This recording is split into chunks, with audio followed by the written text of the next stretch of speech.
2-3 రోజుల క్రితం ఒక సంఘంలో జరిగిందంట.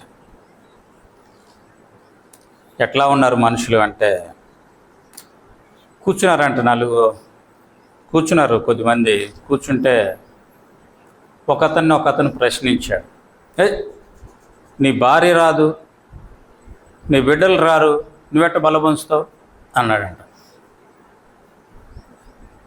అంటే ఆయన అంటాడంట భక్సింగ్ గారి భార్య రాలా, భక్సింగ్ గారి పిల్లలు రాలా. ఏమంట? భక్సింగ్ గారి భార్య రాలా, భక్సింగ్ గారి పిల్లలే రావట్లా. భక్సింగ్ గారు చేయలా? భక్సింగ్ గారు చేసినట్టు చెయ్యి. మరి నువ్వు పేపర్లు వేసుకొని వీధులమ్మట పడుకో, ఒకరి ఎదుట చేయి చాచకుండా కష్టపడి జీవించు. రాని వారిని ఆయన వదిలేశాడు, ఆస్తి వదిలేశాడు, సమస్తాన్ని వదిలేశాడు. ప్రభు కొరకై తన జీవితాన్ని వెచ్చించాడు. తన జీవితంలో ఉన్న సంతోషమంతటిని, ఇహలోక సంబంధమైన సంతోషమంతటిని వదిలేశాడు. నువ్వు వదిలేయి. ఎంత దౌర్భాగ్యమైనటువంటి స్థితి అండి, ఎంత దౌర్భాగ్యమైన. నీవెక్కడా, దైవజనుడు ఎక్కడ?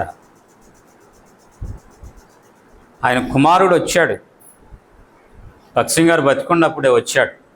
వచ్చి నాయనా నాకు పెళ్లి చేయి అన్నాడు.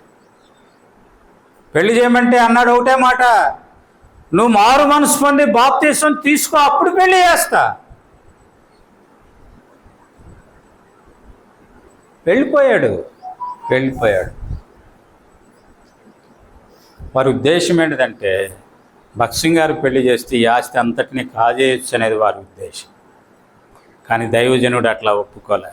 నువ్వు మారు మనసు పొంది బాప్తీసం తీసుకో, వచ్చి మందిరంలో ఉండు, సేవ చేయి, ప్రార్థన చేస్తా, అప్పుడు ప్రభు చూపించినప్పుడు అప్పుడు పెళ్లి చేస్తా. అది దైవజనుని యొక్క లక్షణం, అది దైవికమైనటువంటి క్రమం. బతుకు మారదు, కుటుంబం మారదు, జీవితం మారదు. కానీ ఈనాడు ఎలా ఉన్నారంటే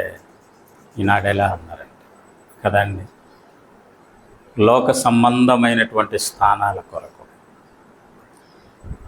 వారితో పోలిక. కనుక ప్రియమైన సహోదరుడా, ప్రియమైన సహోదరి, కాబట్టి మన జీవితంలో 7వదిగా మనం ఏం చూస్తూ ఉన్నామంటే, ఏం చూసామంటే, మనం హితబోధ, మంచి బోధ.